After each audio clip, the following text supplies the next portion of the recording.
Hello, everybody, both in person and online. Welcome. My name is Lizzie Meister. I'm the Public Programs Manager here at the Museum of the Southern Jewish Experience, and I'm thrilled to welcome our guest and our moderator today. And I'll do that in just a second, but wouldn't be a hybrid Zoom program if there wasn't just like a little bit of housekeeping. So for folks in person, there'll be a question and answer period at the end. You have the easy job, raise your hand and I'll run a mic to you. Folks online, we encourage y'all to ask questions throughout. I'll be reading those questions from the chat aloud. We're not going to do any unmuting today, so please write those questions in the chat. And following this conversation, we'll have a small little reception in person here, where I encourage everybody to buy Richard's book. And if you're online, you can buy the book at our museum store as well. And I'll pop that link in the chat. And I think those are my little housekeepers. So without further ado, I'm going to introduce our moderator, Dr. Sheehan-Dean, Erin Sheehan-Dean. Am I saying that right? Yeah. Sheehan? Great. Who's right behind me. So I'm going to step to the side. Erin Sheehan-Dean is the Fred C. Frey Professor of Southern Studies and Chairman of the History Department at Louisiana State University. He teaches courses on 19th century U.S. history and the Civil War, Reconstruction, and Southern history. He's the author, among other books, of Calculus of Violence, How Americans Fought the Civil War, Reckoning with Rebellion, War and Sovereignty in the 19th Century, and his forthcoming book, coming out in this year, Fighting with the Past, How 17th Century History Shaped the American Civil War. And he'll be in conversation with author of Fear No Pharaoh, Richard Kreitner. Richard has written this book we're going to be here to chat about today, Fear No Pharaoh, American Jews, the Civil War, and the Fight to End Slavery. He's also authored Break It Up, Succession, Division, and The Secret History of America's Imperfect Union, and Booked, A Traveler's Guide to Literary Locations Around the World. A contributing writer to The Nation and Hudson Valley magazines, he also writes for the New York Times, the Washington Post, Slate, and elsewhere. He's the host of Think Back, a podcast on American history. So without further ado, I'm going to let these gentlemen take it away and share more about Fear No Pharaoh. Thanks so much for being here. Thank you.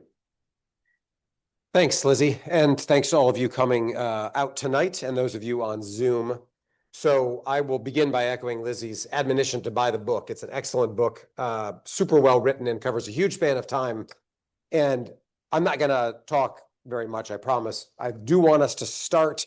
The heart of the book is about the crisis of the 1860s, and that involves thinking about the 1850s, the Civil War, and then there's a little bit in sort of Reconstruction and beyond. But before that, Richard does, I think, a very good job of cogently explaining the role of Jewish people in the Atlantic slave trade, which has been historiographically a very contested space for a long time. And it's useful to have this kind of clearly explained. So I thought before we get to ending slavery, which is really the heart of the book, we could start with slavery itself. So I wonder if you could talk a little bit about the role of the kind of misinformation about the role of Jews in the slave trade and what the actual history is. Sure, absolutely. Thank you, Lizzie. Thank you, Aaron. Thank you, everybody, for coming out. I appreciate it. I know everybody could be at home doing a number of other things, and it's really great to see everybody here and online. Thank you. Jews in the slave trade, definitely one of the big things to kind of get off the plate, both in our book talk and also in writing the book and researching the book and thinking about it. Most famously, there was a publication in the early 1990s, The Secret Relationship Between Blacks and Jews, from the Nation of Islam's research department, which was full of fabrications and falsehoods and misrepresentations, totally exaggerating the extent of Jewish participation in the slave trade for what you can imagine would be altogether pernicious reasons. That draws on a longer pseudo-scholarship, actually on the kind of white nationalist side of things, also kind of foisting all responsibility and guilt for the slave trade onto the Jews. So everybody wants to blame it on Jews. There's no basis for that at all. There was a plethora of really outstanding scholarship in the 1990s in response to this publication, definitively proving that Jews had no disproportionate presence in the slave trade, or for that matter, in antebellum slavery when it actually existed in the United States. That said, and that's all true, and that's important, and that's the top headline, that's not completely satisfying for me, because there were Jewish people involved in the slave trade, which I think for a lot of people entering this discussion, and especially Jewish people, is an uncomfortable fact. That anybody, and I show in the book, so it's about 2%. About 2% of the slave trade was perpetrated by Jewish people, by the owners of ships, by people involved in investing in slavery in one way or another, which is a fairly small number. It's really nothing to write home about. It's totally on par with the Jewish proportion of the white population in the colonial period. But it still means that Jewish slave owners and ship owners were responsible for the importation from Africa of tens of thousands of people. These are stories worth knowing. There's a question in my mind, and I think in many people's minds, of how could they reconcile, on the one hand, celebrating Passover every year and remembering that their ancestors were slaves in Egypt, with participating in this oppression of other people, direct oppression, and profiting off of it. And on the other hand, many of these people, Aaron Lopez, in Newport, Rhode Island, were themselves exiles from the Spanish Inquisition. So they themselves had experienced oppression and persecution, if not enslavement, in the worst possible way. So how could they kind of reconcile this in their minds? So I wanted to kind of dig through those stories, and I do in the book, and I try to be very careful that we're going to steer clearly between these two total misrepresentations. On the one hand, that Jews were disproportionately involved in the slave trade, and on the other, a kind of wishful thinking you often encounter, that they were not involved at all, that were in some way morally, exemplary or exceptional as a people. The key word there, I think, is disproportionate, that you used early on, which in a way is also the story about American Jews and their role in slavery and in secession and in the Confederacy, which is sort of proportionally they behave like the people around whom they live, if they're in the South or they're in the North. And the key, the sort of, as the cover indicates and the title, key to this book is the biblical experience of Jews as a people defined out of their liberation from bondage. And so then what does that story mean in the 19th century, and what are the how do people interpret that story? So I wonder if you can set up, there's a whole bunch of fascinating characters, 6 or so kind of principal characters that Richard follows through, that provide a kind of nice narrative consistency.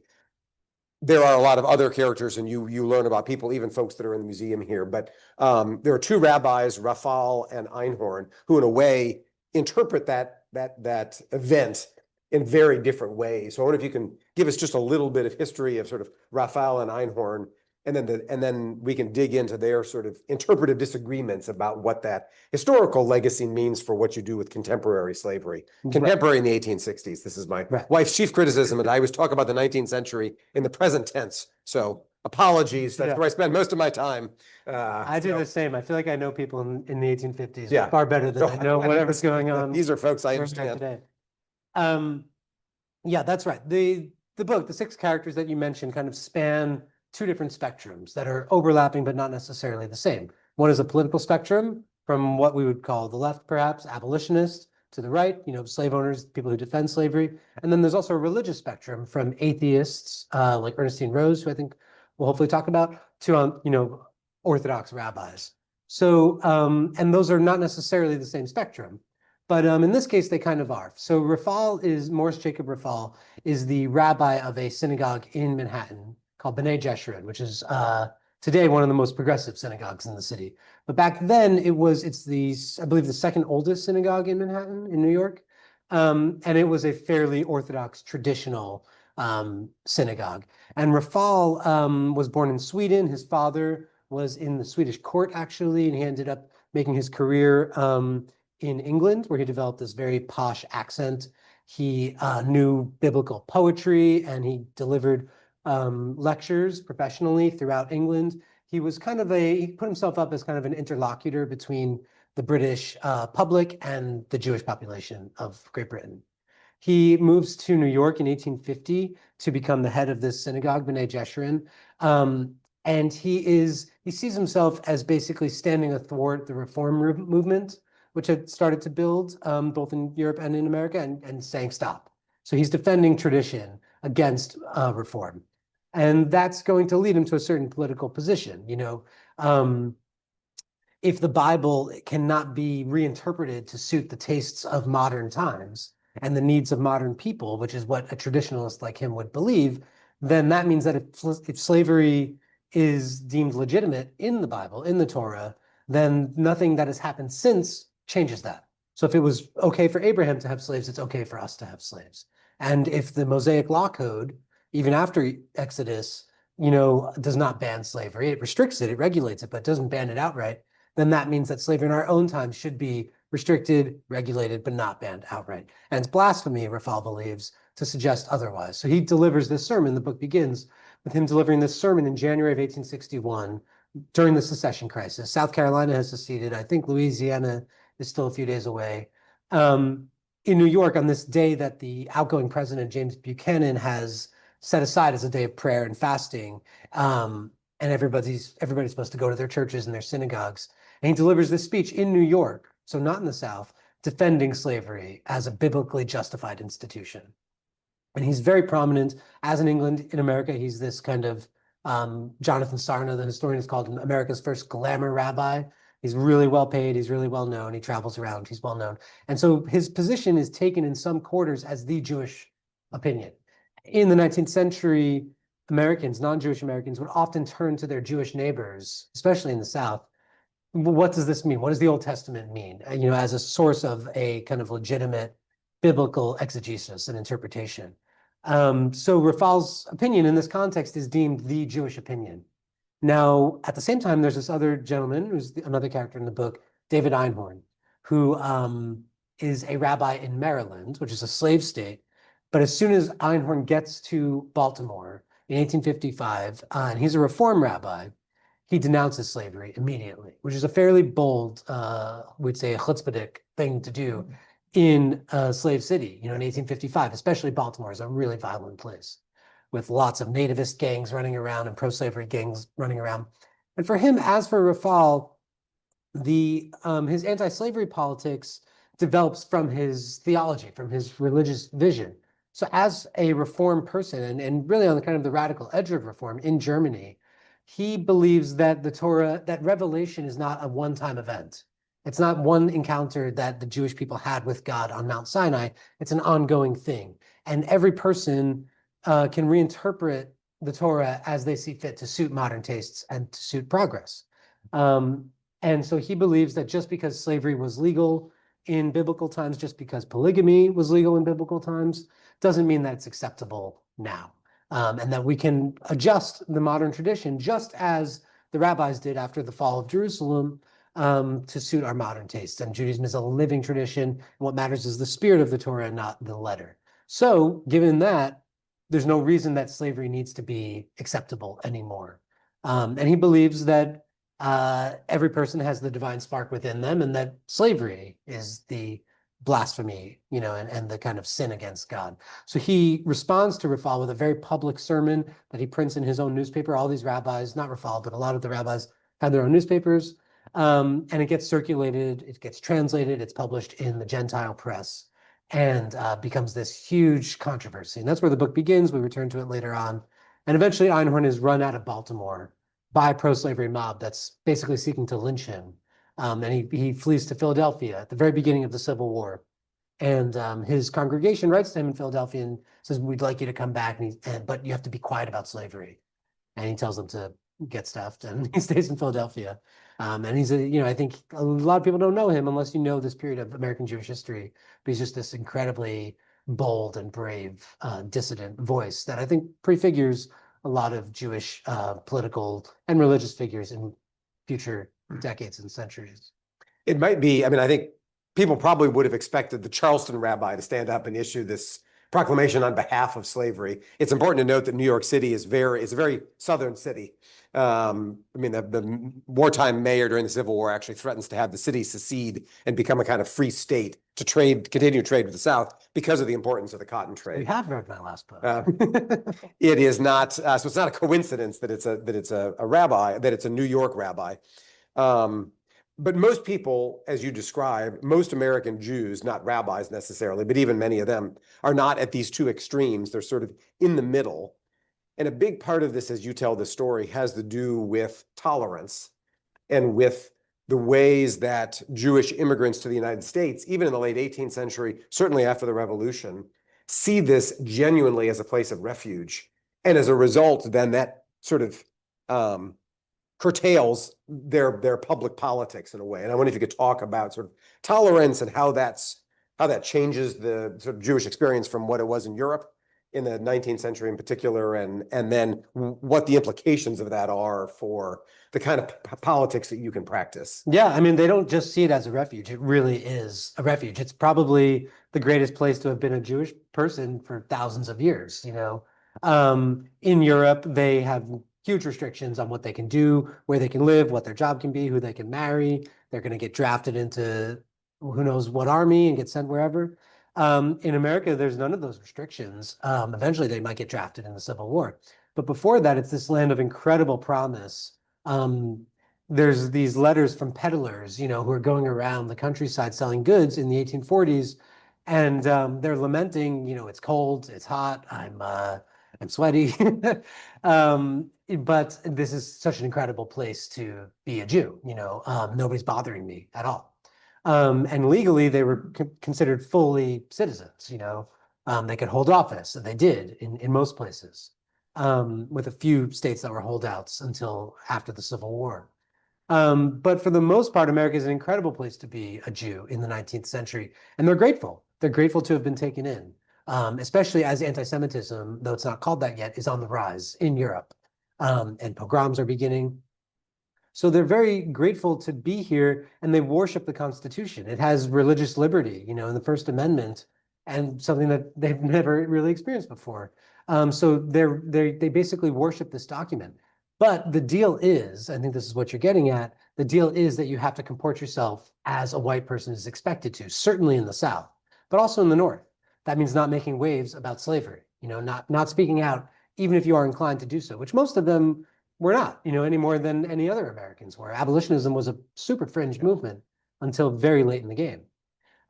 So for the most part, Jews did not say anything about slavery. If they had anything to say against it, and for the most part, they did not. They were really excited about the possibility of America. In the South, you couldn't say anything anyway. That, you know, there was a little more violence behind that implicit bargain of you can be here, you will be welcomed as white, but you have to comport yourself accordingly. And I think, you know, you're talking about most people who are in the middle. The character who represents that in the book is Isaac Mayer Wise, who's also a Reform rabbi, like Einhorn, but it leads to different politics for him.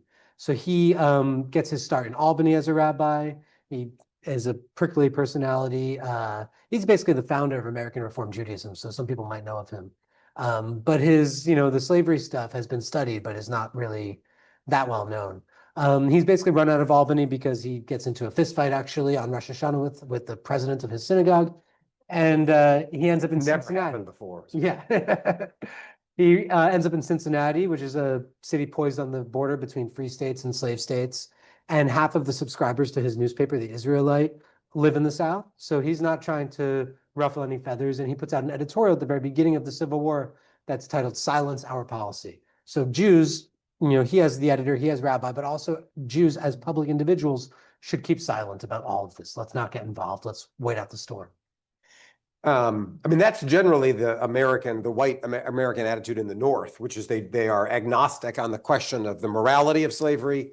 And as long as it doesn't seem economically not advantageous, they're fine with it. I mean, in this respect, it occurs to me now that American Jews actually have a slightly better explanation for their apathy in this regard. And I mean, part of what's fascinating in the book is you sort of move across the landscape and you're not doing this intentionally, but sort of chronicling the number of synagogues built in the 19th century. And so, you know, the fruits of tolerance are visible on the landscape, and it puts Jews in a very public position. You know, the Sabbath day is not the same as the Christian one. And so, and I think the vulnerability, and we'll return to this in thinking about Grant's order, General Order number 11 during the war, that sense of vulnerability doesn't go away, even if there is a kind of a sense of relief at enjoying the refuge that is America. You mentioned behaving as white Americans, and you address this a number of times in the book as well. So I think it's worth talking about. most of the historical scholarship on immigration to the United States would argue that many immigrants, the Irish, for instance, have to more or less earn their whiteness over time.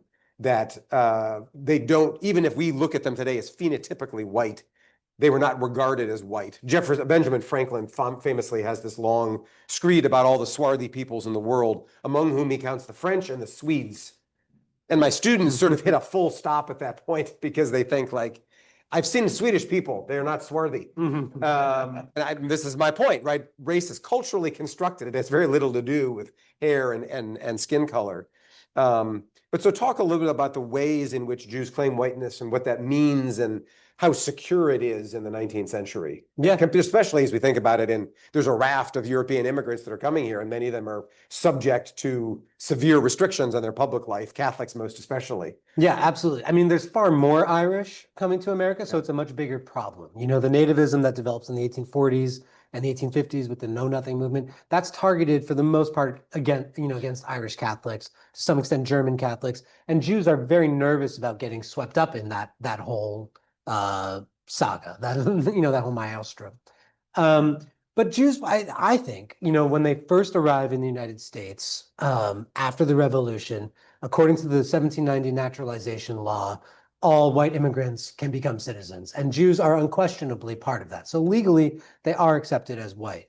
Socially, I think they are for the most part. You can see some evidences, there'll be a letter here or there that will talk about whites and Jews as separate entities, but for the most part, they were counted as white. And that in the South especially, they needed to be, right? White non-Jews forming for the most part the majority population, but in some places like South Carolina, not the majority, needed all the help that they could get to fill out the militia, to maintain the power structure.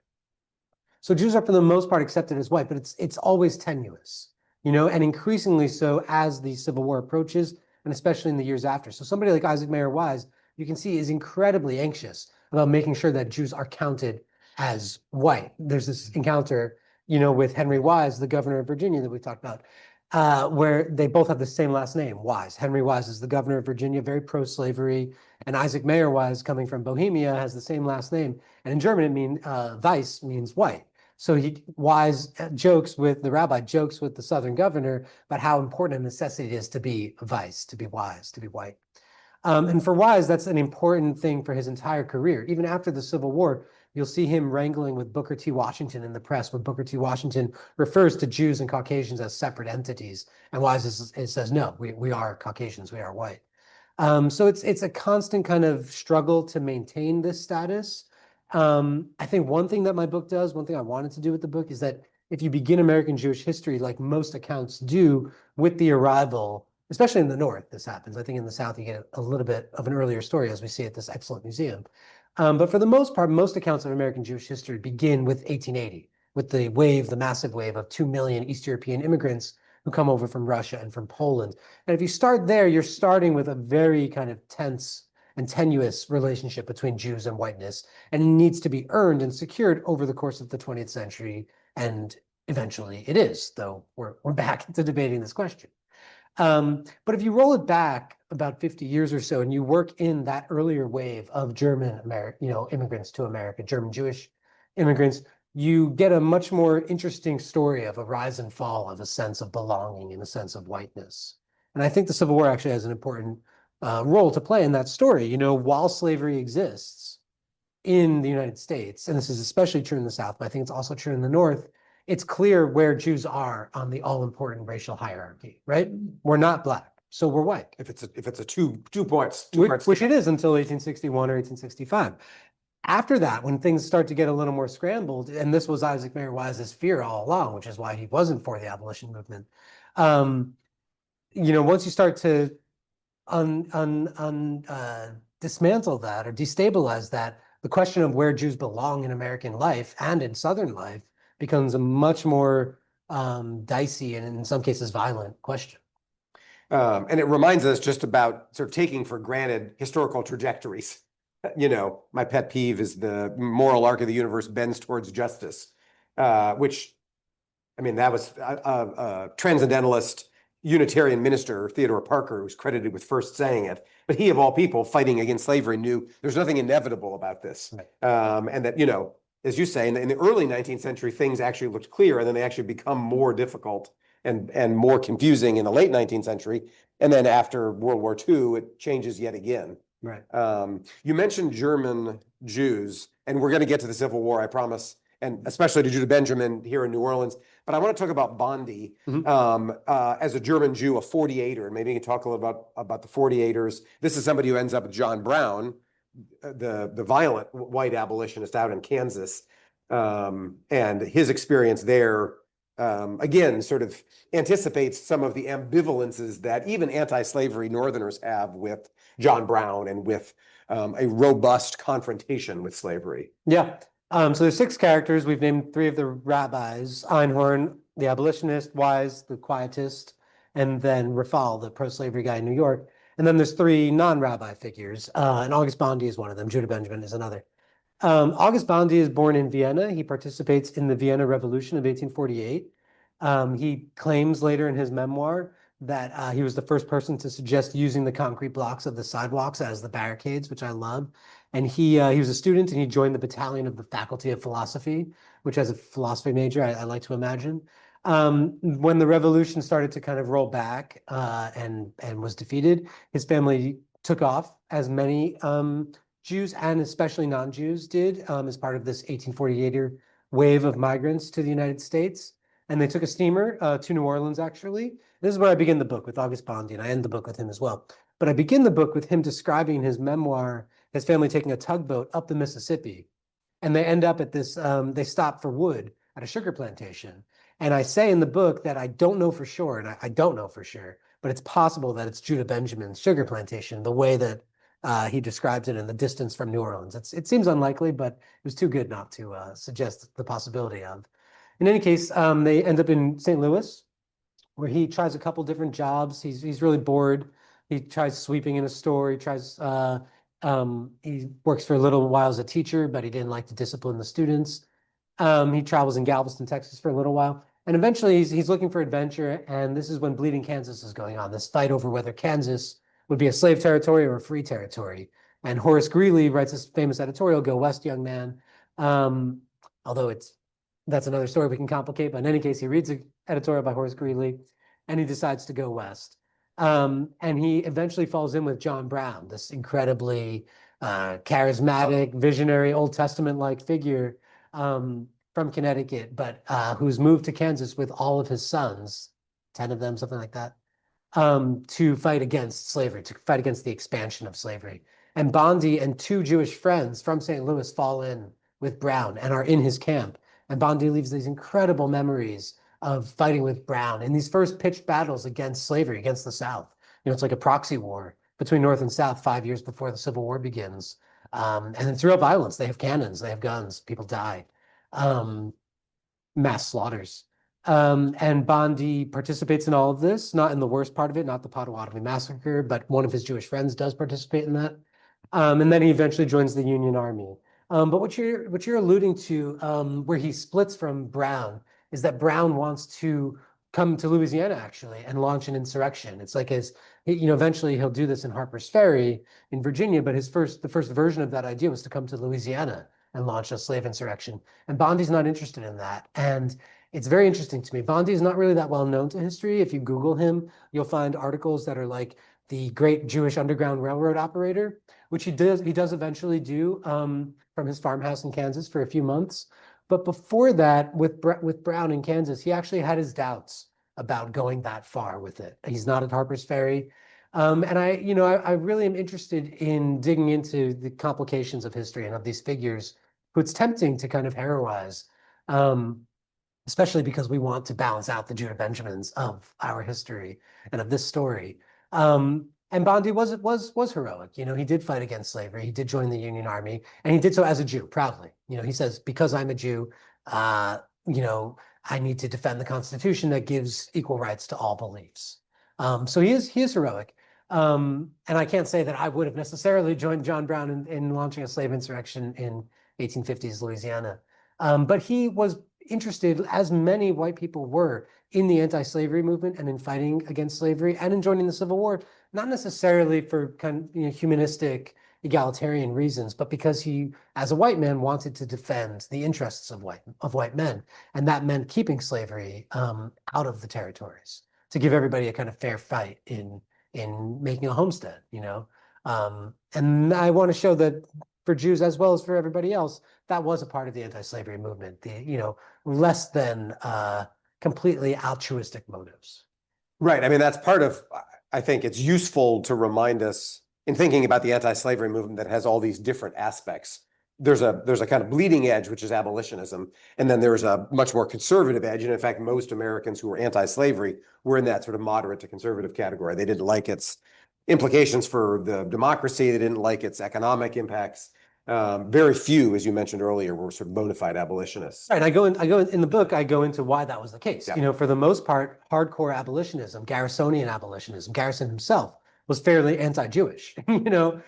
Garrison loved to quote Isaiah and Jeremiah and the prophets, but he never had a good word to say about modern day Jews and would go pretty far out of his way to have a negative word to say about them. He did know Ernestine Rose, the sixth character in the book, who is this incredible women's rights advocate, really intense atheist, kind of a new atheist in like a Christopher Hitchens sense. She and her husband hosted these infidel conventions where they'd get together and denounce organized religion.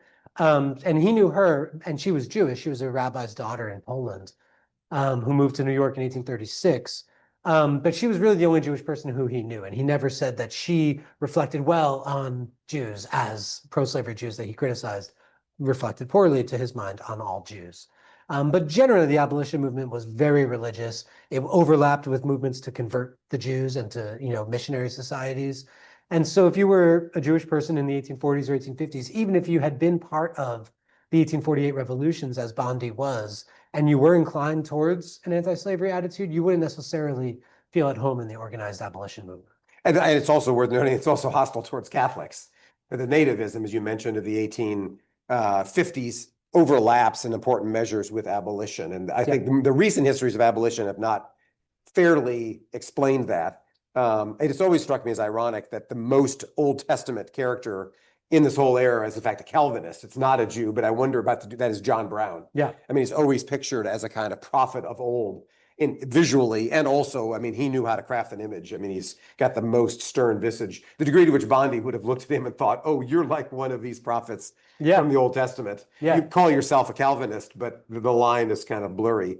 You mentioned Ernestine Rose, and I want to come back to her, but I do want to talk about Judah Benjamin, who, like Rose, is somebody who, Rose advocated, as you said, atheism, but couldn't escape being Jewish because she came from Poland and she was of Jewish descent. And so that's sort of her public persona. And Benjamin, too, has this ambivalent relationship, but he's also, in some ways, the most accomplished American Jew of the 19th century. Yeah. So, even if you're all New Orleanians, remind us a little bit of Judah Benjamin and sort of his position as a Louisianan and what he is about. Yeah, sure. Judah Benjamin, born in the Caribbean, so a British subject, which ends up being very important later in life.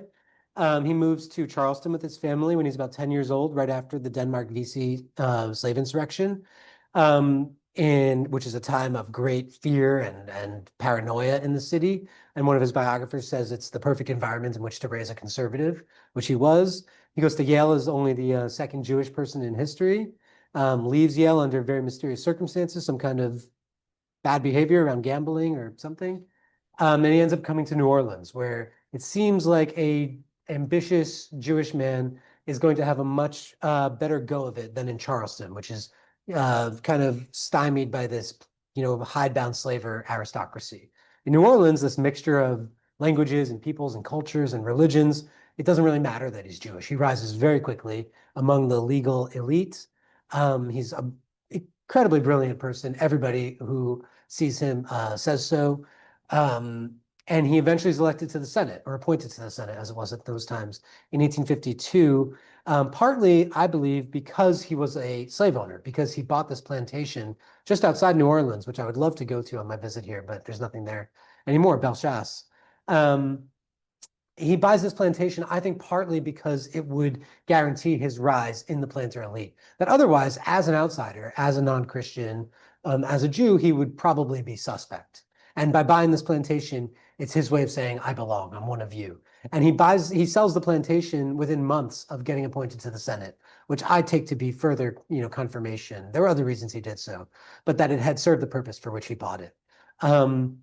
So he is a senator from Louisiana through the 1850s and probably the most eloquent defender of slavery that had ever been seen in the United States Congress. Just a beautiful speaker. Everybody comments on his silvery voice. And then when the secession crisis hits, he goes with Louisiana, as every politician did, with few exceptions, a couple Jewish exceptions, though. Even though I think he had his own doubts about it. I think he had real doubts. He knew, and said publicly, as almost no other Confederate statesman would say, this is going to last a while and a lot of people are going to die. Whereas everybody else was saying this would take a few weeks, we'll mop it up, the Yankees don't stand a chance. He alone said this is going to be a long war, let's get ready, let's send a lot of cotton to England as a kind of basis on which to get loans to supply the Confederate armies. The cabinet shuts him down and later on admits that he was right. That's how they should have done it, because then the Union imposes a blockade. Just one piece of evidence of his real brilliance.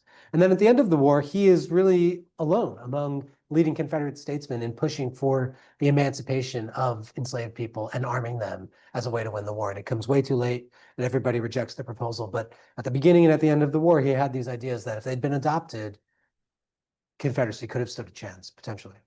He's arguably the second most important person in the Confederacy. Absolutely. As Jefferson Davis's sort of right hand. He's his right-hand man. He writes all of his speeches. He crafts a lot of his policies. He's a success as a Secretary of State, not a Secretary of War, which he'd been previously, because none of the Confederate generals respect him. He's never been anywhere near a war zone, except maybe in his childhood, the Napoleonic Wars in the Caribbean. He knows nothing about war. They completely disrespect him. But once he becomes Confederate Secretary of State, he's a success in the position. You can almost hear from the way I'm talking, like my editor said that it seemed like by the end of the book, Benjamin is the character who I liked the most, which is not the case at all, especially politically. But you can't help but admire him when you're kind of digging through his life, how intelligent he was and how he refused to let any of these setbacks in his life. He had this incredibly bizarre marriage to a woman who moves to Paris, and they live apart for 25 years. He was very likely gay and had to cover it up, although plenty of people talked about it as they talked about his Jewishness. And as they talked about Ernestine Rose's Jewishness. As you said, both of these people wanted to leave it behind them, and yet their enemies, their critics, would never let them. And to some extent, they had to own it. Ernestine Rose, during the Civil War, though she had spent her entire career denouncing organized religion, making no exceptions for the faith of her upbringing, comes out and defends Jews, because there's this massive wave of anti-Semitism during the Civil War, both in the North and in the South. And there starts to be criticism of Jews in these atheist publications that she had been associated with. And for the first time ever, and really the only time, she comes out and defends Jews against this anti-Semitism and shows a real familiarity with the religion, with Reform Judaism, and what had been going on in the last few decades. So I think to an extent she never let on, and maybe that even her biographers have not really kind of accounted for. She was really shaped by her Jewishness. In a lot of books, I'll stop. I could talk about this for hours. In a lot of books about Jews in the Civil War, you won't find a reference to Ernestine Rose, because she was not a public Jew. But she did politics in a way that I think we can recognize as a way of doing Jewish politics. Well, and also if you're interested in female activists in the 19th century, the first woman to speak to a mixed audience, as they would have called it then, promiscuous audience, meaning men and women, 1837, Fanny Wright from Scotland. So there aren't that many women that are even speaking publicly. And by the 1850s, she's everywhere. And through the Civil War. I'm curious, because I know she went on a speaking tour in 1836. Yeah. I'd be surprised if it was separate seating, but in any case, yeah, she's incredible. And 12 years before Seneca Falls, she's pushing for married women's rights property laws in New York. An incredibly interesting person. So a question occurred to me that I'm going to bookmark in case we don't get enough Zoom questions, which is about but I don't want to ask it because there's more important things and our time is starting to run shy, which we knew was going to happen. There were conservative slaveholders who were worried about joining secession because they worried about what would happen to slavery outside of the Constitution. Secession involves breaking the Constitution and leaving that And there are many that said this will be the most dangerous thing we can do if your interest is in protecting slavery. And I'm wondering about whether there were Jews that said Southern Jews who worried about tolerance in a similar way. That is, if we leave the United States, if we support secession, do we run the risk of losing tolerance? And that was not something that came up that I remember from the book. It's an interesting question. It may have been that they were secure enough that they thought this is sort of, it's in the First Amendment, it is durable, it is adopted. The Confederate Constitution is more or less the same as the US Constitution, with a bunch of protections for slavery added in, and then a few structural changes of, line item veto in one 6-year term as opposed to multiple 4-year terms for the president. But the Bill of Rights carries over. So they were sort of wise in that sense. Anyway, it just occurs to me. Yeah, I don't know of any sources of Southern Jews wrestling with that, of we shouldn't secede because we as Jews will then, our position will be problematized. I think Northern Jews were thinking along those lines. In the South, the more publicly Jewish you were, the less you could afford to be anti-slavery or anti-secession. Yeah. So we're not really, I don't know anything about that. But in the North, I think plenty of Jews, like Isaac Mayer Wise, feared a civil war breaking out, even feared the abolition of slavery because that would compromise their position even in the North. Yeah. Yeah. So we need to talk, I think, about Grant's General Order Number 11. You alluded to the rise of anti-Semitism during the war, and in this case, in the North. So tell us a little bit about what Grant does and about the kind of hostility. It becomes much more public, 1862-63 than it had been for decades before this. Yeah, I feel like Grant's Order Number 11 with Judah Benjamin is kind of all that comes up when we search our mental files on Jews and slavery in the Civil War. And it's a very interesting and disturbing story that's got an interesting twist, I think, in the book. So Ulysses S. Grant, before he was general-in-chief of the armies, had a military district that was comprised most of Mississippi, I think a little bit of Louisiana, a little Kentucky, and maybe a little bit of Tennessee. And there was a problem by 1862. So the Union had established this blockade against Southern cotton and other goods. Nothing could get out or in. But once the Union started to take territory from the Confederacy, there's a question of what do you do with that land? Do you allow cotton to be grown and shipped out on that land? And the Lincoln administration was dealing with a couple different ways that they could deal with that. There's the idea of trade follows the flag. So wherever the Union flag, stands, people can trade. But for a while, it was illegal to do that. And there were plenty of speculators and traders who got involved and saw that they could make a lot of money by smuggling cotton out of the South and smuggling gold back in, or really any goods, but cotton was the big one. And a lot of these speculators were Jews. Not as many as people said at the time, which they claimed it was exclusively Jews.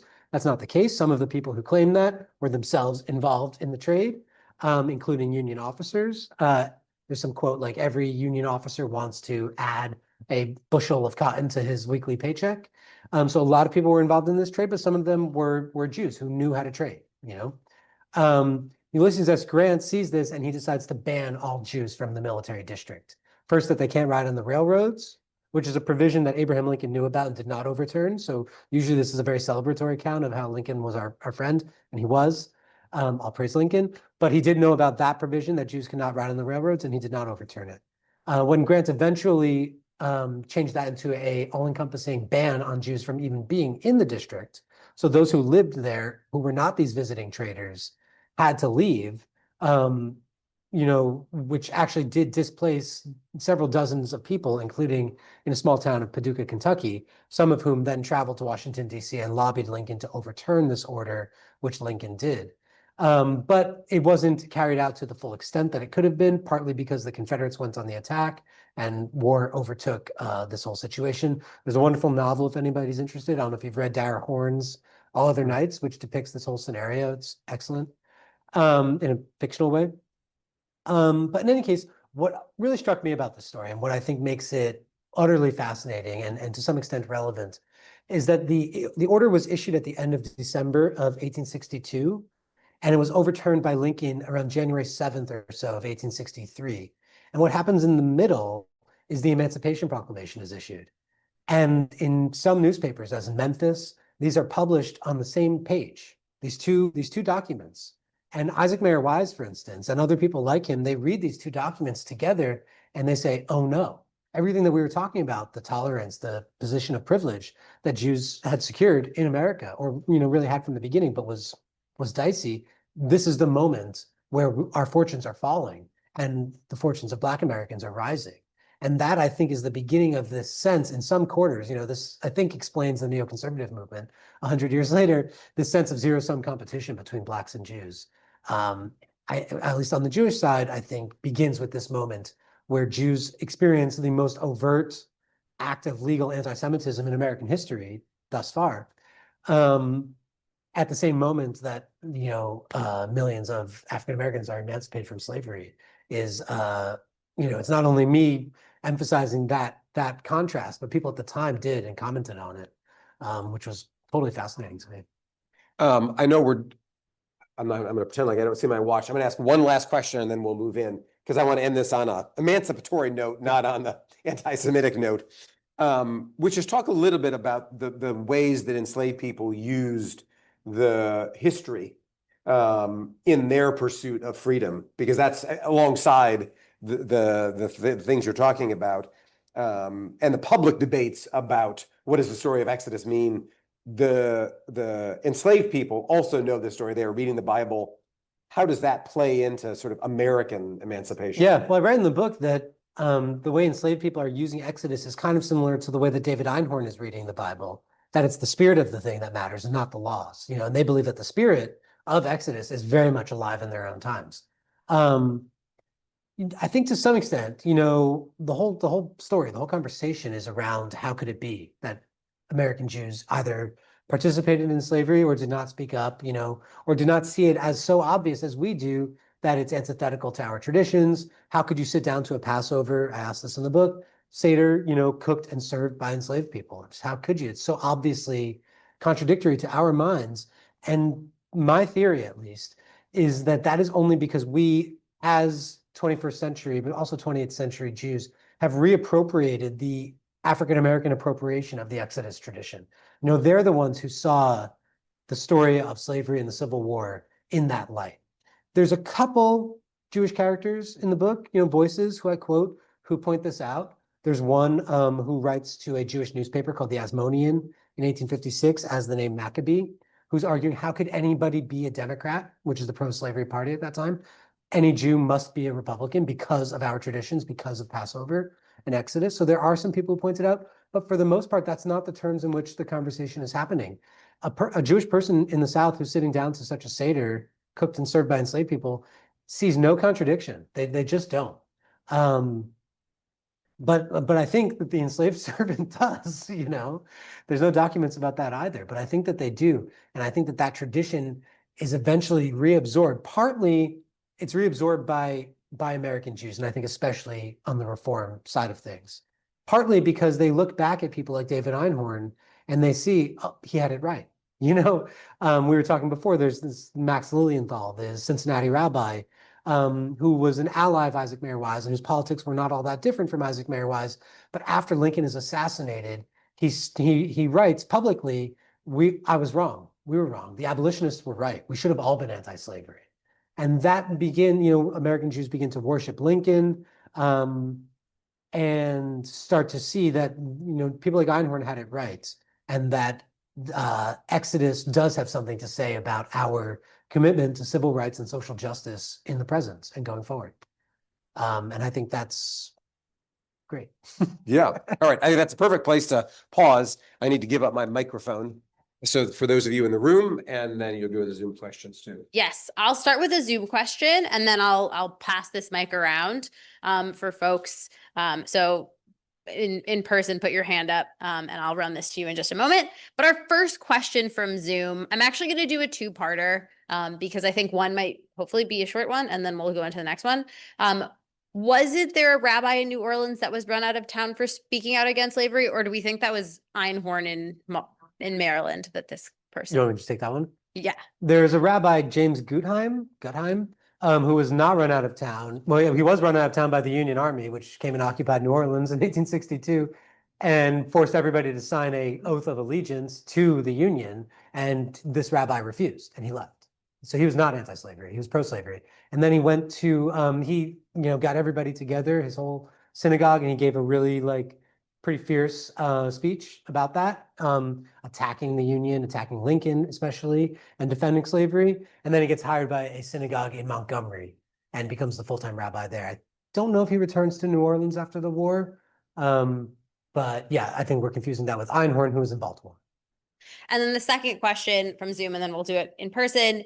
In what ways do you think American Jews' response to slavery reflected broader tensions between religious identity and national allegiance during the Civil War? I think it did very much. That's the entire story, I would say. I guess another way to phrase this would perhaps be, to what extent did they participate in the movement, in the discussion about slavery as Jews? Might be another way to put it, which was another debate. That's another kind of spectrum you could kind of look at of American Jews. Somebody like Einhorn believed that Jews should be extremely public about their Judaism and enter the political sphere as Jews, unapologetically. So they should give political sermons in synagogues. They should be publicly facing as Jews. Other people, like Isaac Mayer Wise, this was a major difference between them, believe that they should be Americans. In the public sphere, they should be Americans. In the synagogue, at home, they can be Jews. But publicly, they should be very eager and really do whatever it took to assimilate to the overall population. I'm not sure if that's answering that question, but I think it was entirely a question of how they balanced religious identity and national citizenship and hopes of really belonging and staying as comfortable in America, whichever America, the Confederate or the Union, as they had been before the war. Thank you. Questions in person? I'm tempted to just throw the mic. I'll step over.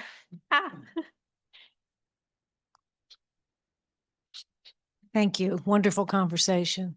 So, been preparing myself to dive into your book, which I'm looking forward to.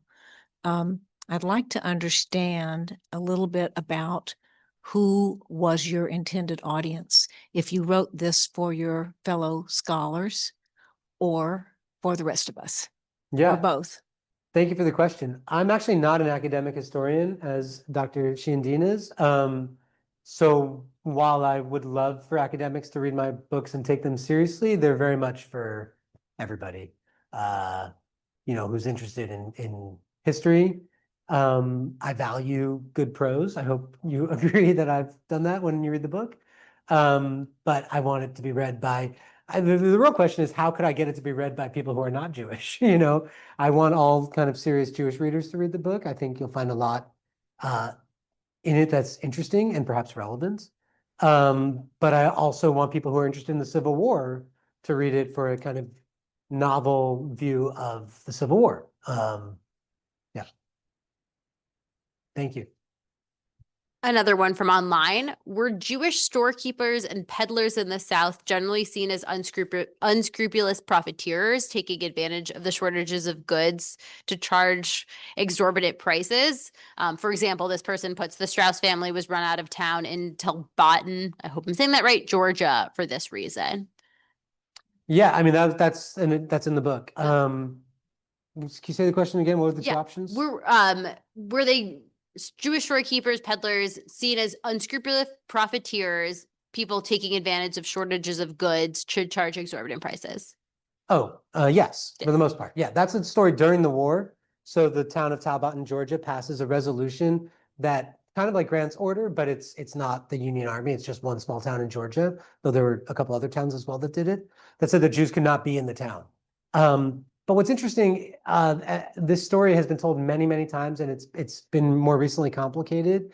When they passed that resolution and Lazarus Strauss says, "Okay, I guess I'm leaving," they were like, "No, we didn't mean you," who they had known and they had worked with and they'd shopped with. This is what, again, Sarna, the dean of American Jewish historians, compares, that you knew Jews, the Jew next door was somebody that you knew, as opposed to the mythical Jew, who was this, Shylock character who was predatory and taking advantage of people. And often, especially in the South, the anti-Semitism took the form of opposing that mythical Jew, whereas people thought it had nothing to do with the person who lived next door to them. Lazarus Strauss ended up leaving town anyway, because he said, "Forget about you," and he moved to Columbus, Georgia, where there was a small population of Jews. During the war, especially as shortages started to kind of appear in the South and the economy was, very difficult and Confederate money was worthless, people looked around for somebody to blame, and they landed, as many people have throughout other periods of economic distress in American history, they landed on the Jews and on Judah Benjamin as a kind of figurehead boogeyman that they could kind of blame for all of the Confederate setbacks on the battlefield and the economy and even diplomatically. But yeah, the Talbot and Georgia story, yeah, they believed that Jewish storekeepers and peddlers were taking advantage. They were profiteering off the war rather than participating in it. Thank you. Person question. I'll let y'all keep thinking. There's a few good ones online as well. Were there any archival discoveries or personal stories that fundamentally reshaped your understanding of this story you're telling? Fundamentally reshaped it. That is such a hard question.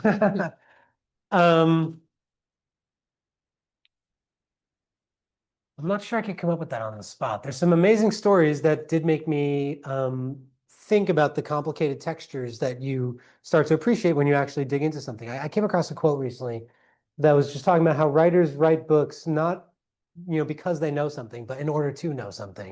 And that's very much been my experience. There's a story of Marcus Spiegel. I don't know if anybody know Marcus Spiegel? He was a Ohio officer who joined the Union Army because he was badly in debt.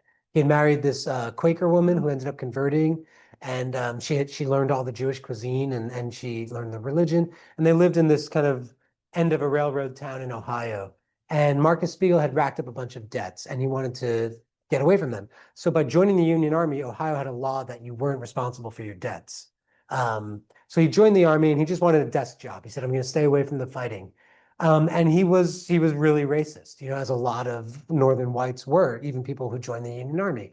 They weren't there, we know this now. They weren't there necessarily to end slavery, but to save the Union. And he's writing letters back to his wife, Caroline, with all of this stuff and in this really charming immigrant English. It's just really fun to read. This has all been combined into a book that I recommend to everybody. But at war, war changed him. His encounters with free people in Louisiana, he died in Louisiana, not to give away the ending, really changed him. And he wrote to his wife and said, now I'm an abolitionist, Whereas before, early in the war, he had been, he was really against the Emancipation Proclamation.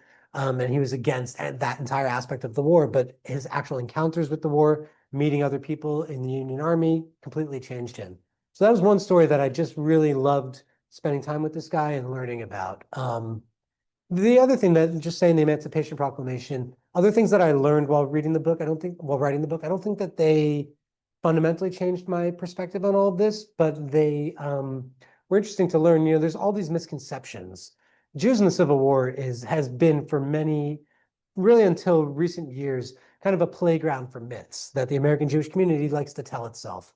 So Judah Benjamin would be kind of lionized as our, great specimen of achievement, setting aside all the kind of nastier aspects of his legacy. Ernestine Rose would be completely swept under the rug because she was an atheist and she married a non-Jew. And there's all other kinds of myths that have kind of been played with. There's one that a guy named Edward Rosewater, who was a telegraph operator next to the White House, transmitted the Emancipation Proclamation over the telegraph, which he did not do. It's been completely made up. He was at a party. He saw Lincoln earlier that day. He said, "How do you do?" And that's like pretty much it. So I try to puncture some of these myths in the book and tell a truer, more complicated, and I think ultimately a more interesting story about Jews in the Civil War. Thank you. This is the last question, and if nobody here has one, then I have one. So you follow these 6 characters so deeply. Was there a 7th that you considered? Was somebody that Yeah. we couldn't? How'd you choose your 6? Yeah, I've been living with this idea for a very long time, for 15 years now, since I was in college, and I landed on this question of Jewish abolitionism. To what extent were they shaped by Exodus? And then only later did I start to expand it and say, let me try to think about those people who I don't necessarily admire. The characters just kind of appeared. There's really no question about them. While I was working on the book, I did think, oops, I maybe should have included a 7th. And I saw him in your museum, Raphael Moses, if you're familiar with the name. He lived in Columbus, Georgia, which I just mentioned. And he was known as the Peach Man of Georgia because he was the first guy to kind of develop a technology, which was old champagne baskets, I believe, for shipping peaches out of state. So he kind of allowed Georgia to develop a peach industry. And he left memoirs. You need sources for this stuff. And he left memoirs. And he served as a commissary officer, I believe, in the Confederate Army. And he writes about being a slave owner. He writes about being in the Confederate Army. He's got this very interesting and kind of weird and problematic story after the war about he had 57 enslaved people before the war. And there was only one of them, I think his name was Moses, actually, who, said, I saw, no, because Raphael Moses, I forget, his name was London, Old London. I saw Mr. Moses buy me at auction, and I don't care what Mr. Lincoln says, I'm not going to leave his side until, another one of these stories, maybe it happened, maybe it didn't, but a lot has been made of that by people who need a lot to be made of that kind of story. So Raphael Moses, I think, was the seventh character.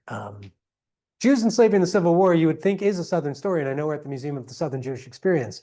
But Judah Benjamin is really my only Southern character, besides David Einhorn, who's in Maryland. I wanted to show, part of the book I wanted to show, this is not only a Southern story. We all Jews at the time were implicated in this question of what do you do when the country is pulling itself apart over this issue. So Raphael Moses would have been a cool other Southern character to include. Well, thank you. I am going to pop in front of the camera to say that I have to be the one to pull the plug just for timing, but I know this conversation could go on for hours. And in person, we can chat a little bit more during this book signing. And for folks online, I'll share some of these questions. And maybe we'll have an answer. Or maybe you'll just have to come back, write another book, come back. So I'm gonna just tell everybody what else is happening at the Museum of the Southern Jewish Experience in the next few months. This is our last in-person program for the summer here. We are starting our first virtual program. We'll have a virtual summer series starting at the end of July. But before that, July 2nd, in our programming series tied to our special exhibition, Most Fortunate Unfortunates, the Jewish Orphans Home of New Orleans, we are hosting an alumni panel with a few of the remaining alum who lived in the home, which closed in 1946. So on July 2nd, it's a Wednesday at 6 Central, join us virtually to hear from Sam Brody and Betty Saul Eisner, who will be in conversation with Marlene Tressman, who co-curated the special exhibition on our third floor. They'll be sharing about their memories of life in the home, as well as how their childhood experiences impacted them in their future. So join us virtually. And then our summer series that's back for its second year, Sit a Spell.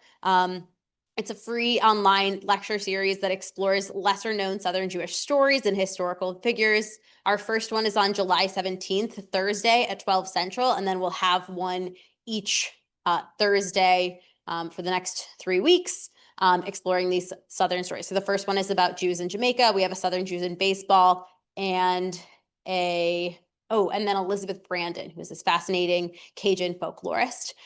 So please join us for all of those. The best way to keep up to date with all the things that are happening here at the museum is to sign up for our newsletter. Another thank you to both of you for sharing this fascinating book, for being in conversation. Last plug, please buy the book. It's great. It's really great. You can buy it from our online store. And a recording of today's presentation will be available. Okay, that's it, y'all. Thanks so much for coming. Please join us for cheese and crackers and cookies.